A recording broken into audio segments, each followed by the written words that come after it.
Your least favorite part?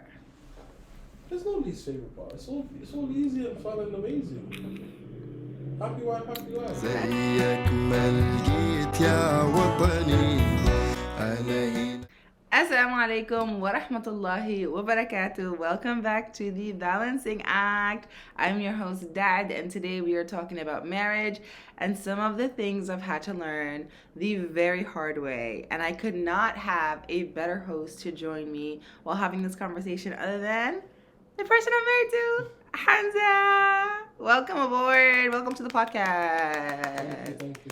Thank you for being here. How much do I owe you? We charge by the minute. Okay. Let me know how much it is so I can pay you from your own income. Okay. Thank you very much. You're very welcome. I don't know what the hardest part for me is. Go ahead. It's kind of embarrassing to say. Mm-hmm.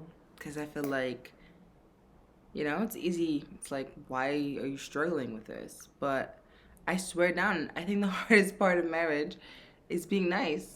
Image but that's the goal. The goal is to try to out nice each other. That's a great concept. That should be the objective. That's a great concept. But it's really and truly so challenging. And I'm shocked at how challenging it is because I think pre-marriage, you're like, oh my God, I love this person. I'm obsessed with this person. How can I ever not be nice? And then you get married and you're with somebody all the time, 24/7, and it's like your socks are not in the right place. You didn't buy toothpaste. Things that are so mediocre and you would never think could ever have any significance or value are things that are like really making you emotional and angry and so upset and make it really hard for you to be kind. And it sounds so stupid because I swear to God, like once you come down from being upset or being angry or getting past that, you're just like, what are we even arguing about, bro? Is it dishes? Is it laundry? Is it changing a diaper? It's not like I'm finding out that my husband's an axe murderer. You're not finding out that your wife is doing some insane, you know what I mean? It's just small, mediocre things. And so like being nice as much as you possibly can. And like, for me, I think one of the biggest lessons I've learned, it's not even what I'm saying, but it's how I'm saying it and when I'm saying it to you. Because don't be so agreeable.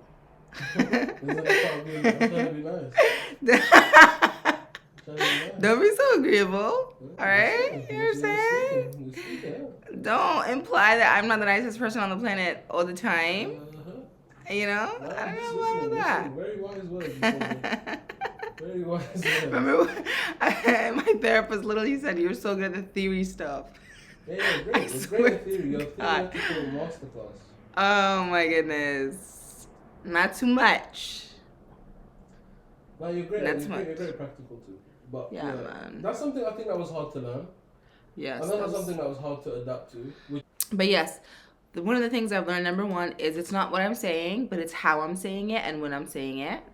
And then, which is why I'm going to share the rules that we try to keep up with when having a conversation. This is really good stuff. I married a girl from New York, so I had it coming. That's not true. I married a guy from London. Yeah, and we're known to be gentlemen and so forth, and drink tea and pinkies up and all that stuff. And New York girls have got a reputation to be very brash. Oh, you girls! Hold on. I'm going to share the real rules that I've learned in therapy for communication. Okay, I'm going to share them because me and Hamza, we try and apply all of these in every single conversation we have. Number one is consent. I think genuinely, consent could be the greatest way to solve communication issues for anyone. 100%. If everybody said, "Are you okay to talk about this right now?" Groundbreaking. That Revolutionary. it's such a simple mechanic, but it is so effective. Absolutely. And whenever you do that, it gives me a little minute to just like, because I might be driving, I might be busy, I might be this, and you're just giving me that idea that, you know, it's just a mind, it's like it seems so small, but you're considering me. One, I was just gonna say, it's so considerate. It's so considerate. When you ask someone for consent, you're like, hey. Instead of just like, yo, I need this. Yeah. Yo, or just 5 texts in a row. That used to kill me. Used to do that very, very, very nonchalantly. 100%. You know? Number one is consent. And I thought I had to get used to that, which I did. But, you know, learning about consent is like, wow, yeah, this is much better. It's so I don't mind if you give me 10 texts of issues. I'm here for you, you know? Yeah. If you have issues and you need things, I'm here for you. Yeah. Just ask me if I'm in a space where I can. 100%. Because you don't know what somebody else is doing. You don't know what they're doing in that exact moment. You don't know what that morning has been like. Yeah. And I think when you ask for consent, like, hey, is it okay for us to have a conversation?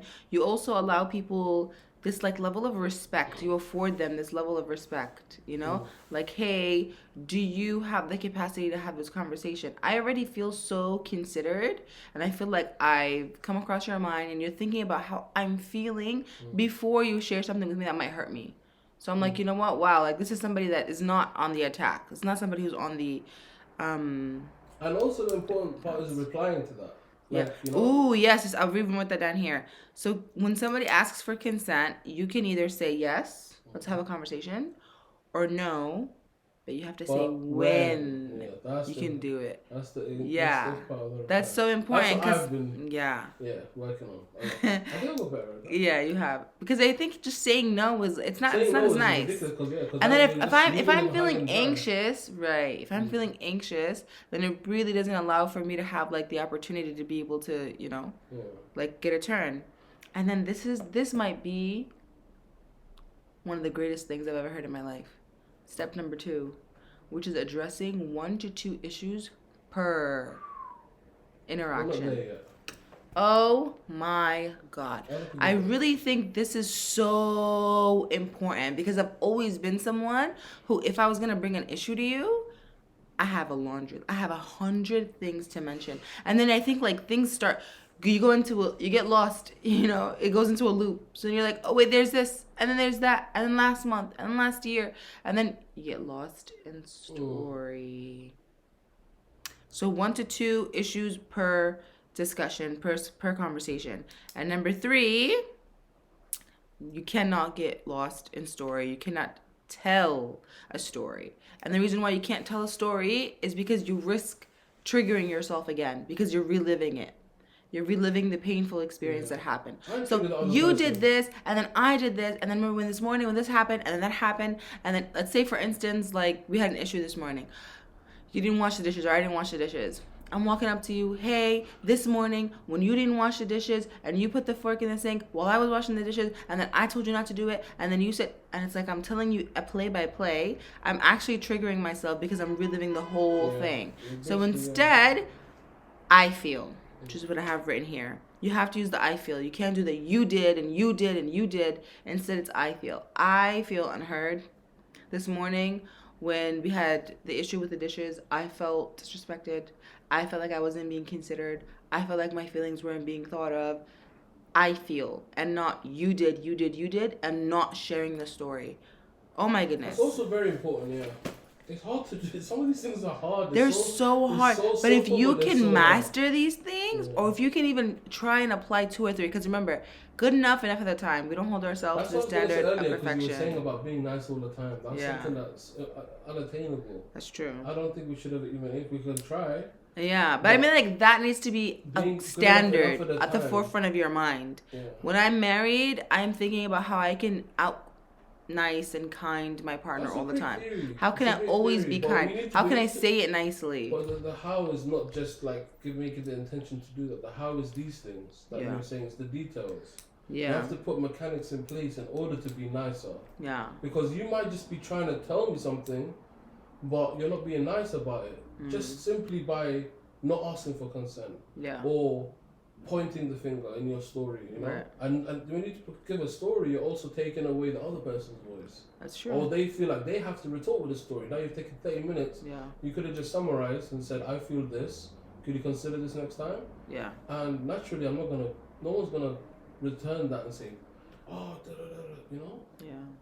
So like, that's how you be nicer. It's not just to say, look at Instagram video which says be nice. Yeah.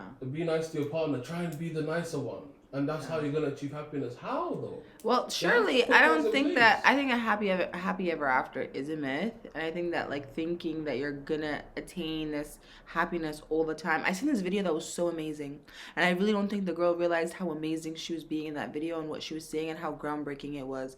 But she said you can't be happy all the time because your body has to come back to homeostasis. You will literally die if you are happy all the time.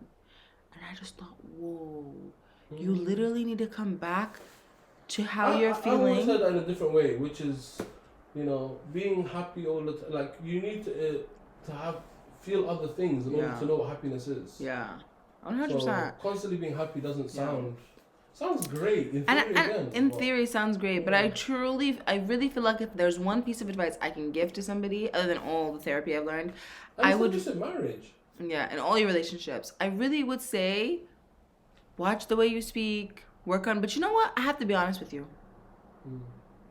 I have to tell you something. When we're arguing, it's so hard for me to back down sometimes because I feel like this might sound funny. I feel like I'm channeling my ancestors, and I have to stand with the women of the world. I swear to God, something men don't realize is that like when women are in community, usually the stories we hear about men are mortifying. They are mortifying. And so it's almost like we inherit all of this pain and trauma. Sometimes I can even listen to a story about a woman online and hear how horrific her story is or how terribly she was treated, and it almost feels like the story could fuel my anger and hatred towards men. And I swear this is funny. I swear to God, it sometimes, like, I can be arguing with you and I'm like, this is something so stupid and trivial. I can but feel that. I'm like, I sometimes can't. It feels like it's not you. It's something, there's a bigger force behind you, pushing you. I'm possessed. Yeah, I honestly feel like there's some kind of energy behind you. Wallahi, I'm trying to prove like there's no cameras in here. You know what it is? That's what it feels like. It feels like I'm being a hypocrite if I'm not standing 10 toes on this. Right now, I have disappointed all the women in the world because I feel like I look like a hypocrite in front of them because I'm not staying true or like fighting for myself, that I'm becoming inferior through backing down from this conflict, that I'm becoming, that I'm oppressed in some kind of way, which is crazy because that's not the situation. I'm not in danger, but my brain is processing it that way because of how terrible the stories have been and how much like I've heard as a woman and how much like we really truly fear like men violating us, that it's like we're always trying to get ahead of the story. I swear to God. Sometimes it really feels like that. Yeah. Remember how my therapist was saying I can inherit trauma? She was literally saying you can inherit trauma. It can literally come down to you. So like sometimes I'm like, okay, fine. This argument is so stupid and it's so mediocre and it's so insignificant. I can truly just like let it go. I don't have to fight with you about this. I can just instead. Can I tell you in response to that though? Yeah. As men, we hear loads of stories about women who try to control their husbands or overpower them or to That's true. I hear that. Stuff like that. I hear that so a lot. As men, you're battling between being this kind, considerate husband, which is the ideal, which is what you've always thought that you should be, and also not getting punked. Yeah. No man can punk me, so I can't let a woman punk me either. It's equal. You see this trauma that we're really just that's also we're really trauma. Inheriting this trauma because it's like some arguments we're having, they're so minor, and I'm just like, I'm not gonna let her win this one. I've just decided that she's not gonna win this one. I let her win one earlier. I'm not letting her win 2 in a row. Honestly and And it's truly. just because I don't want to become a trend, and then sometimes I let that thought, Yeah. intrusive thought, take over. But I'm working through that in therapy. I'm really working through, like, my husband is not my opposition. And you know what? I've spent so much time, which I think, like, some of the men are watching this are going to celebrate. But I've spent so much time being on this man-hating train that I truly feel like it's done me a disservice. I truly feel like it has made it so hard for me to like my husband because I spend so much time hating men as a whole. And I'm like, you know what? No, wait, this man is a really good person, and I like and I appreciate him. But why does it feel so hard to step away from an argument? Why do I feel like I'm being oppressed? Literally, it feels like oppression sometimes. Arguing, walking away from an argument from you from sometimes. I'm like, no, I'm oppressed. I'm like, what would my ancestors say? How would they see me? And it feels like even like I think from other women too, because I really work hard to try and like encourage and empower women to be like, you know, fight for your safety, fight for your rights, that I'm like, I'm getting stepped on. But it really is just ego and pride. And I'm really trying to come to terms with that. I'm really trying to get into... I don't feel that from me personally. I know maybe it's an internal struggle, but I don't ever feel the sense that you hate men, therefore you hate me. I never felt like that. Yeah. Wallahi, fair enough. The believing women and the believing men, they're like brothers and sisters in Islam. They're one ummah. I get it, 100%. I understand. I accept that. But wallahi, the stories are so mortifying that naturally you start to feel this building rage. This, like, you just start to feel so angry and hurt for other women that I think when adversity comes up with your husband, you're like, oh my God, I don't want this to happen to me. You're like almost living in fear. I've seen a lot. But wow, this is such a raw conversation. I feel like it's a good one. I feel like it's a really, really, really good conversation. Honestly, I just feel like it's a learning curve. And of course, being kind is the goal, but it's not always possible. And so I wanted to share these small tips that might make it a little bit easier for each and every one of us in all of our relationships. I hope that you guys enjoyed this podcast. If you did, let me know. And I'm sure Hamza will make some time for us to make more of these. You loved it. Don't even lie. Next time you might get a microphone.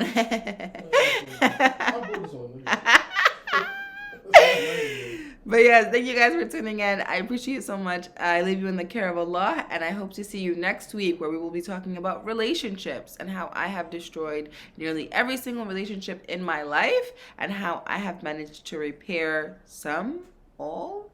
We'll see when I talk to you guys about this and some of the things that I've learned about how important relationships are for you and your psychology and your happiness altogether. And so make sure you guys tap in. I leave you in the care of Allah. I can't wait to see you on the next one. Assalamu alaikum wa rahmatullahi wa barakatuh.